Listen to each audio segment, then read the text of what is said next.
How you doing, everybody?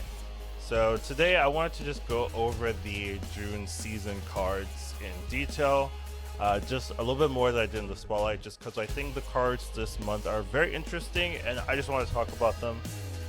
There are some really unique ones, especially Arishem, but I think all of them in particular have their own kind of unique strategies. So it should be a pretty fun one. Let's get started.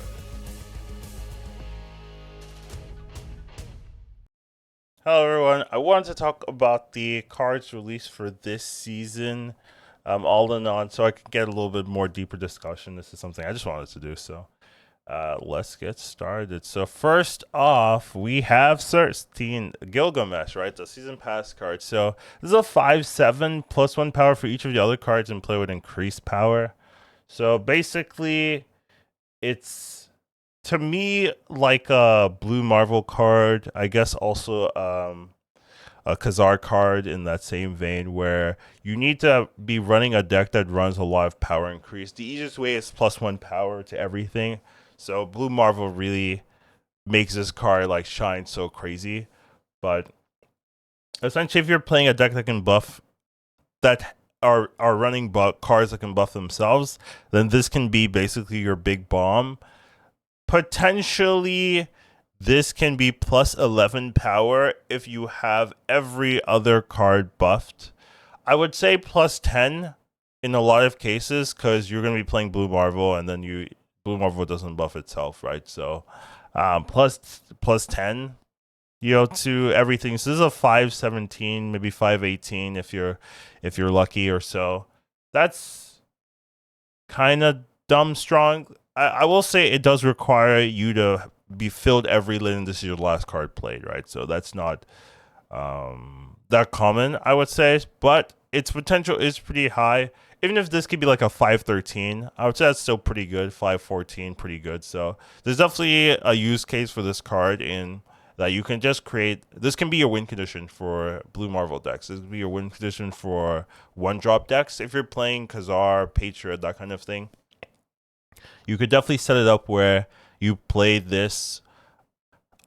I would say the best way of playing this is looking at this like a 6-drop, and not looking at this like a 5-drop. You can do something like play this and like Taskmaster or whatever, but I would say the best use case is this is your final card and your final turn. And since it's a 5-drop, you can play a 1-drop and play this. I think that's really nice. Squirrel Girl really jumps out to me as like, oh my god, the quintessential. Like, you play Blue Marvel on 5, you play Squirrel Girl into Gilgamesh on 6. Bam! Like, that is so much power, right? Like, this card is like plus 15, +16, and Squirrel Girl is like +6, right? Because you have a Blue Marvel, so 2/2/2 or 3/2/2, so 7, right? That's a lot of power for the final turn. I think that's really where this shines as like a finisher turn 6 piece. Even though it's a 5-drop, it has enough power to kind of do that there. So I think it's pretty good. It is kind of deck constrictive. Like, you do require a deck that runs Blue Marvel. I would say really Blue Marvel is the only card that's like required to me when you build a deck with Gilgamesh. I guess you also need cards that can flood the board. So like Brood, Squirrel Girl, like cards that can really fill a lane. So those are like the two constraints. You don't really need to be playing a Khazar deck, though. It like fits in this theme, so it's not that hard. It also gives you another way of aura buffing besides Blue Marvel, right? So you can buff with Khazar for a smaller version, but still pretty good. And Blue Marvel's like the one you're really looking for, and then also lets you play this on 5. Though I really do like playing this on 6 compared to playing on 5. So definitely think it's a pretty good card, pretty strong. It does require specific deck building constraints, but it fits a niche that isn't there before. When you're playing, Blue Marvel Khazar decks, really you're like Onslaught, I guess. But the issue with Onslaught is very telegraphed, and it doesn't necessarily like win the lane you need to, right? Because it does make your Blue Marvel Khazar lane good, but it also opens you up to Enchantress, because then that means like you're playing all your big ongoings in the one lane. So there was definitely some weaknesses to it, but here you got a lot of flexibility. You can play this wherever you want, and it can win a lane by itself, right? A 5 516, a 517 can definitely. We've seen it with Red Hulk, like that can win a lane. So definitely seems like a good card if you like playing Khazar, Zoo, Blue Marvel decks. Like this fits in, so I'm pretty happy with it. Next up, we have Thena. So Thena's also out as well. So this is after each turn, 3 power if you play exactly 2 cards. The main issue for me is it requires deck building constraints. Like you have to be playing a low curve deck that can flexibly play 2 cards every turn. Now, the nice thing is there's already a deck that can do that, which is Angela, Kate Bishop, not Kate Price, Angela, Kitty Pryde decks. Those cards can really just play 2 cards. Kitty Pryde is very easy. Like Kitty Pryde and Thena, and Angela, like those 2 or 3 seem very tight knit now.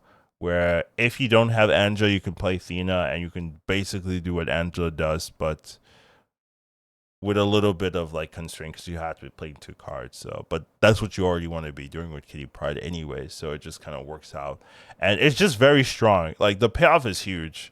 +3 power is usually +3 power is problematic, right? Like in this game, when you change a +2 power to a +3 power, your card is OP most of the time.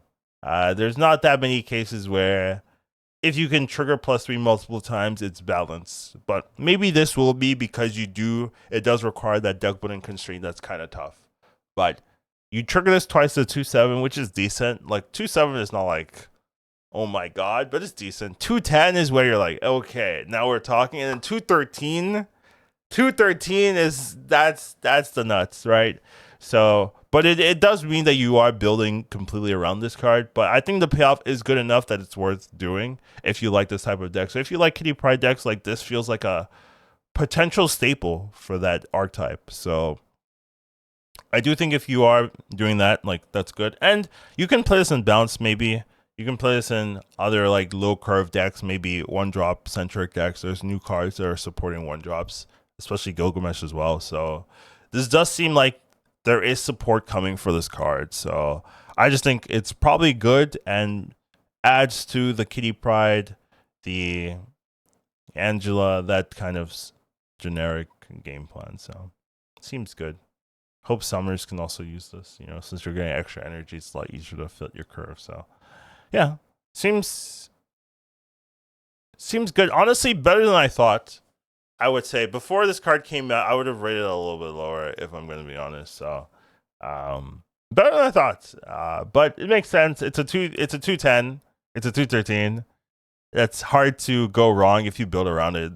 I guess undervalue like how negligible the deck building restriction is because there's already a deck that already does this already. So you don't have to make something new for this to work. You can just say, hey, I already play I already play Angela. I already play Kitty Pryde. Okay, here we go. Here's a free 2/10 for you. Here's a free 2/13 for you. All right, pretty good. Makes sense to me now. Next up we have Sersi. So this is probably, in my opinion, the strongest card released this season. Just because you've seen it with Blink, you've seen it with like Lockjaw, you've seen it with Jubilee, right? Being able to pull a stronger card from your deck or from the Void, right, which is with the random card, is just very strong.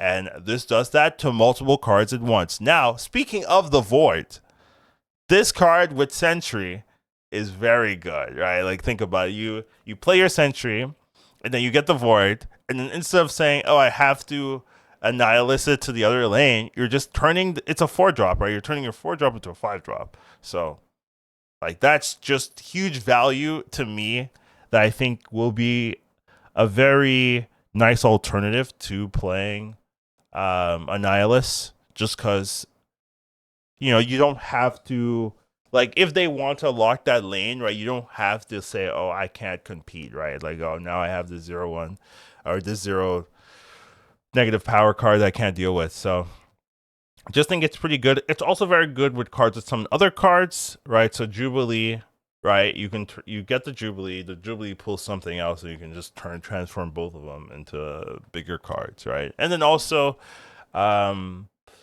just cards that summon multiple copies of itself. So I'm thinking Brood because they're 3-drops, so you can turn 3-3-drops into three 4-drops. Like that could be very swingy, right, in that lane. So you're getting the 7-power base plus you're getting 4-4-drops. Hard to lose that lane in my opinion, unless you low roll or something like that. So seems good. I will say the downside is that it is random.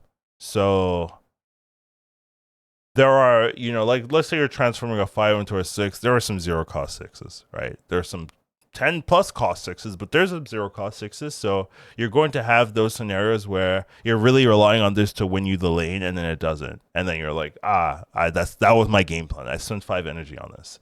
So there is that downside. I just think the payoff consistency is very good. Also, Arishem's coming out. It's a 7-power base. It means that I assume right now, if you got this now and you transformed, it won't change because there's nothing to change it into, right? But I think once Arishem comes out, all your 6-drops now turn into 7-drops. Now, how relevant is that? Like, all your 6-drops turn into 7-power cards. Now, how relevant is that? I don't know. Maybe not that relevant in that you're not really going to be transforming 6-cost cards, but you could. And it now is something to think about if you're in a scenario where you have extra energy and you already have a 6-cost for some reason, like Dr. Doom. Right, your Dr. Doom is turning into 7-power, which isn't horrible, but it's not like Arishem's not like a 7-10 or something where you're like, oh, I get plus 5 power for no reason, that kind of thing. So I do think that is something to think about when you are playing with this card, but I just think the potential for this is very high. So I think it's just the strongest card of the season here. There's just a lot to do with it, and it's my favorite, personally. Well, there's a close second, to be fair. Next up, we have Makkari. So it's a 3/3 after this turn, runs from your hand to a random location if possible. So basically, it's a 0/3, right? Like I would say that's how you look at it. It's a 0/3. So if you have it, the downside is you lose a card in your deck. Like let's say you're playing a combo card, like this doesn't help your combo a lot, so how good is a 0/3? Like decent. Like it's not bad, right? Like it's a 0/3 that you don't have to do anything with. You just have to draw it. It does play randomly in the location, so there are some downsides in that you have to be a little bit more careful in not setting up a board state that's fully clogged. And maybe if you're playing into a clogged base deck, right, with like White Widow or stuff like that, you might feel this more where you play 2 lanes, you play 2 cards, they White Widow, you draw this, it hits that 4th spot, and you're like, I can't win that lane anymore because I don't have enough base power because I played my 1 and my 2 there. So there's definitely some struggles that could happen, but it is free 0/3 on your board. I'm curious, like, is that broken? Like free 0/3. I do think like 0/5, right? Like that's broken to me. Like it basically, 0/3. I think it's still pretty good. But this is not a card you want. The issue with this is if you make this card too good and every deck can run it, that's a big problem, right? Like you don't want this card to be so good that every deck can run it, but you don't want it to be weak that no one plays it, right? So it's just a balance, right? 3/3 seems very safe. It does mean that you can play Cerebral 3, and this always seems very good in Servo Surfer, right? It's just a free 3/5, right? If you can get it down, if you can draw it, right? So seems good in those archetypes, and I do wonder like how strong will it be. This is somewhat hard to judge because this could be meta specific, where if you're fighting for the board, fighting for tempo, you getting free 3 power might be the difference maker. Like right, like you've had these games where you lost by 1, you've lost by 2. If you add +3 for no reason, like okay, you win this lane. So if it is a very like mid-range tempo, this seems very strong. So this could also be a very just meta-specific card. I think I'm rating a little bit lower right now, but I do think this is a card I want. So definitely want to see how how it ends up performing in the meta game of like Hela decks, right? Like, I this doesn't matter if you're playing into Hela. Like the 3 power doesn't matter. On onslaught, there's not a lot of people playing onslaught stuff, but 3 power doesn't matter there. So in those other decks where you're playing tempo wise and it's like who wins the most, has the most power, this 3 could matter, and this could 3 turn to a 5, or a 7 if you're playing Cerebral. So there's definitely other use cases of it comparatively, but definitely an interesting card to see in the game, right? Don't want like an American Chavez type card where it's like most decks need to run it. And then next up we have Phastos. So for me, straight up, this is the weakest card of the season. Now I could be wrong, but I just think it's hard to build a deck that uses this correctly, except for Silver Surfer, which every 3 cost card is a Silver Surfer card. Really, it's so true. But the way this one works is you play this, and then the rest of your deck the rest of the cards in your deck get individually -1 cost or +2 power. It's not like -1 cost across the board or +2 power across the board, which I think is stronger if they did -1 across the board, +2 across the board. It's like each one is either -1 or +2. So it makes it a little bit hard to plan around, where you don't know if the card you're drawing is getting the +2 power, the -1 cost power. Like if you knew, then it's like, okay, I know my deck is now -1 cheaper across the board. Like I can do something with that. Or I know my deck is +2 power stronger across the board. I can do something with that. But here it's like, yes, could be +2. You don't know. Could be -1. You don't know. And I think that's hard to build, because that means you have to build a deck that can use both well. Now, Silver Surfer, once again, yes, I think can use both well. Like Silver Surfer, yes. But other decks, I feel like this is a card that wants to be played in other decks besides Silver Surfer. I feel like there are other decks that are like, oh, I could use -1 cost in some of my cards. That would be good. But then you draw a +2 and you're like, wow, this isn't great. And even then, like, that means if it was across the board, like half the games, this isn't good. But then I guess you just run. I mean, I feel like you could make it work. And I'm just not sure there's going to be a clean deck. Basically, when it comes to new cards, is there a deck I can immediately play this in and it just fits or makes the deck better without doing much, right? And Silver Surfer, maybe. But other than Silver Surfer, I'm not seeing where I instantly splash this into an existing deck and it's already stronger without thinking about it too hard. I feel like you'd have to think about it and have to make it find some organic thing. Something interesting about this card though is you can turn 1-drops into 0 cost, right? Which is notable, right? That's not something they like doing. So there is a notable deck where if you're running lots of 1s, you could start getting 0 cost 1-drops, and there's that surprise factor of like, oh, this guy has a way larger board than on the final turn than I was expecting, because he played this, right? And I thought I was going to win, but then he just got 5 cost this, 0 cost this, 5, 1 cost this, like, and then it's way more power than I was expecting.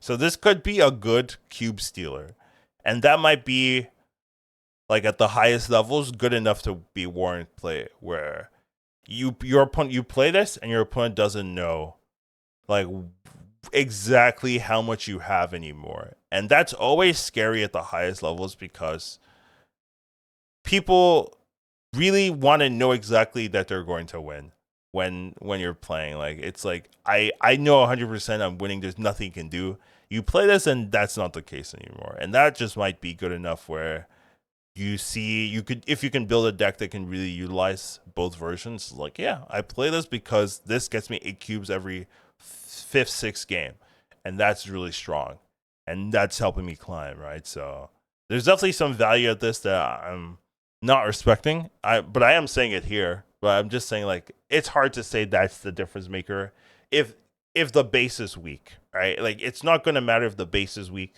We have seen like Pixie can do something like that, but when it came out, it was very weak, and it took some time. It took some deck building. It took some ideas to really make Pixie a notable force. in the meta game, and this could have that same effect where it comes out and it's just like not clear what deck you make, and it takes some time for people to deck build, make the right strategies, and then it becomes a noble force. So that's my thoughts. And then finally, we have Arishem. So this card is big bad levels to me. Very cool, very interesting. Changes the game. And this is a card you can get and then you have fun for like months. Like legitimately, because you're just getting 12 random cards in your deck. Like it's so hard to play random cards.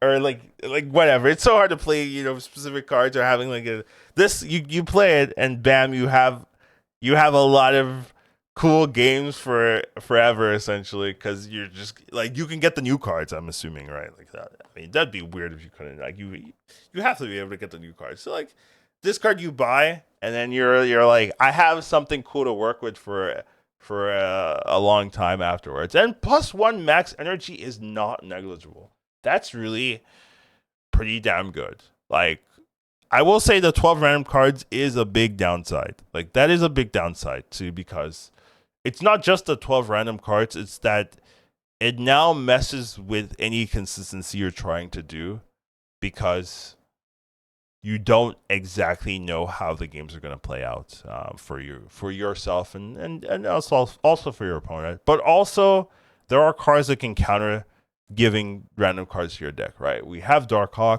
a known like this is very Thanos adjacent to me. A known counter is the Darkhawk, the rocks. That can really be a big problem there.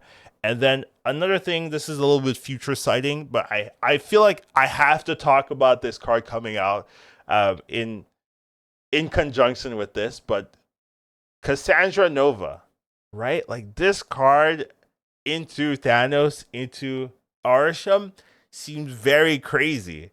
Drain 1 power for each card in your opponent's deck, right? You're adding 12 cards to your deck, right?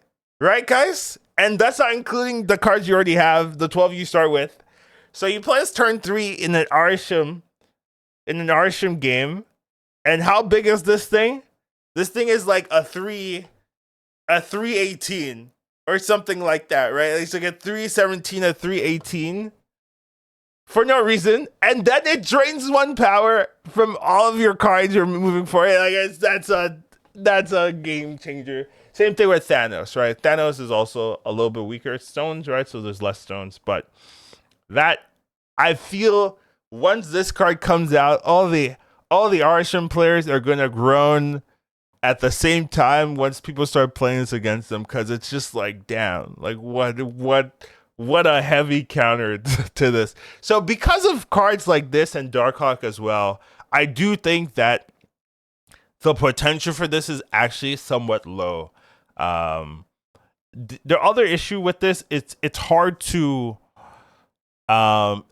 play around cards like Shang-Chi or tech cards. It's hard to play around tech cards because you have 12 random cards, so you're not going to consistently draw the tech. Now, that might be a boon if you do draw the tech because they're not expecting it, so you could really swing the matchups.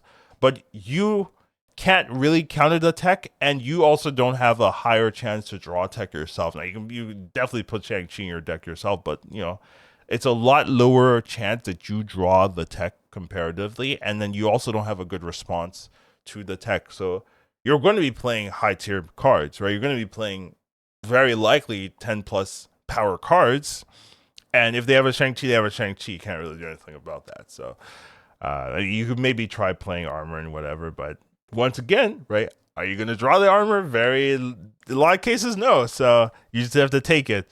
So there's definitely some downsides to it, but I think if your opponent doesn't do anything spicy into your Arishem, you kind of auto win. That's how I feel. If they don't have any type of spicy strategy into Arishem, you just have way more energy than they do. And yeah, you get random cards, but you can draft around that. You can build Blink. You can build Sersi. You can build Loki. You can build any card generation, right? Like you can definitely run out of cards in your hand. So there's cards you can just run to kind of mitigate that, And yeah, you're gonna have random cards, but sometimes random cards are good. So it's not like it's always bad for you that you have random cards. Sometimes they're helpful. So does feel like a very polarizing card that, in my opinion, you want to have. You want to try. Like, this is a card I feel like you want to try, like, just at some point. Though I do think long term, this isn't going to be game breaking.